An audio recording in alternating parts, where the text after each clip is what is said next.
दोस्तों कीबोर्ड की सीरीज में हमारा चल रहा है फंक्शन की, जिसमें हमारे ऑलरेडी 3 वीडियो आ चुके F1, F2, F3 पे। उनको देखना चाहते हो तो आपको डिस्क्रिप्शन में सभी वीडियो की लिंक मिल जाएगी, आप देख सकते हो आसानी से। तो दोस्तों आज के इस वीडियो में हम कवर करेंगे F4 को।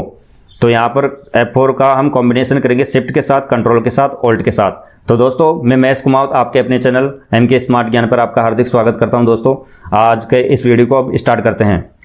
अब देखिए दोस्तों, यहाँ पर हम विनवर्ड ओपन कर रखे हैं, माइक्रोसॉफ्ट वर्ड।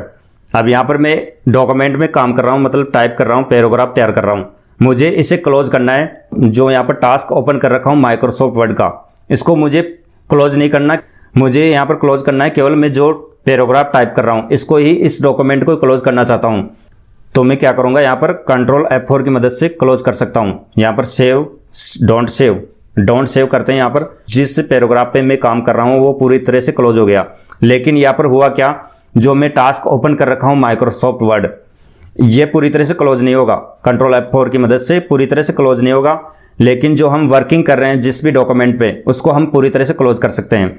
अगर दोस्तों आपको माइक्रोसॉफ्ट वर्ड के टास्क को पूरी तरह से प्रॉपर क्लोज करना है तो आपको यहाँ पर कॉम्बिनेशन करना होगा ऑल्ट की के साथ। F4 जैसे प्रेस करते हैं, आपका जो टास्क है, विनवर्ड जो टास्क ओपन कर रखा था वो पूरी तरह से क्लोज हो गया। नोटिस करने की बात है, जो हम एप्लीकेशन टास्क ओपन कर रखे हैं और जिस भी डॉक्यूमेंट पे, जिस भी सीट पे काम कर रहे हैं, उसको हम क्लोज करना चाहते हैं और अपने टास्क को पूरी तरह से क्लोज नहीं करना चाहते, तो कंट्रोल F4 की मदद से हम उस वर्कबुक को, उस सीट को, उस डॉक्यूमेंट को क्लोज कर सकते हैं। अगर हम अपने टास्क जो ओपन कर रखा है हमने, उसको पूरी तरह से क्लोज करना है, उसको ऑल्ट F4 की मदद से पूरी प्रॉपर तरीके से क्लोज कर सकते हैं।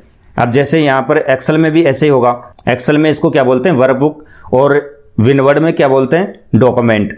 तो यहाँ पर जैसे मैं ये एक्सेल ओपन कर रखा हूँ, यहाँ पर मुझे पूरी तरह से एक्सेल बंद नहीं करना है, वही वर्कबुक क्लोज करनी है। जो फर्स्ट नंबर की वर्कबुक है इस एक्सेल में, जो मैं एक्सेल ओपन कर रखा हूँ, फर्स्ट नंबर की सीट है, इसको क्लोज करना चाहता हूँ और अपने एक्सेल को पूरी तरह क्लोज नहीं करना चाहता, तो मैं क्या करूँगा, कंट्रोल F4 की मदद से अपनी सीट, वर्क सीट को क्लोज कर दूंगा।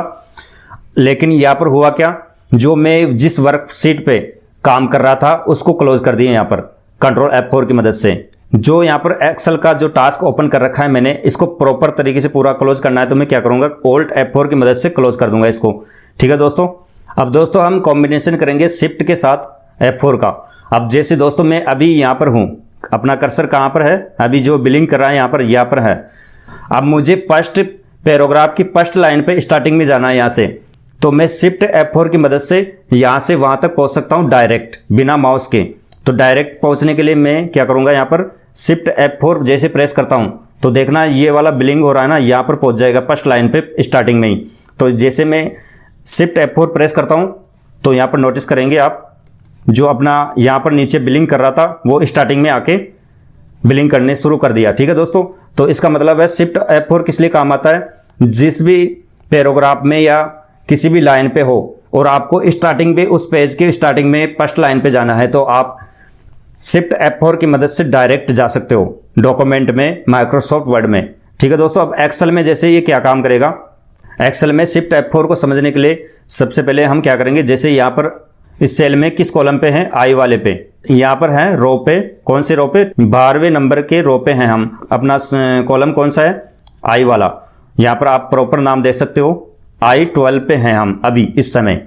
अब हमें नेक्स्ट A13 पे जाना है, मतलब A13 कहाँ पर आएगा, ये वाला ए कॉलम है और 13 इसके जस्ट नेक्स्ट, इसका नेक्स्ट स्टेप क्या होगा, A13।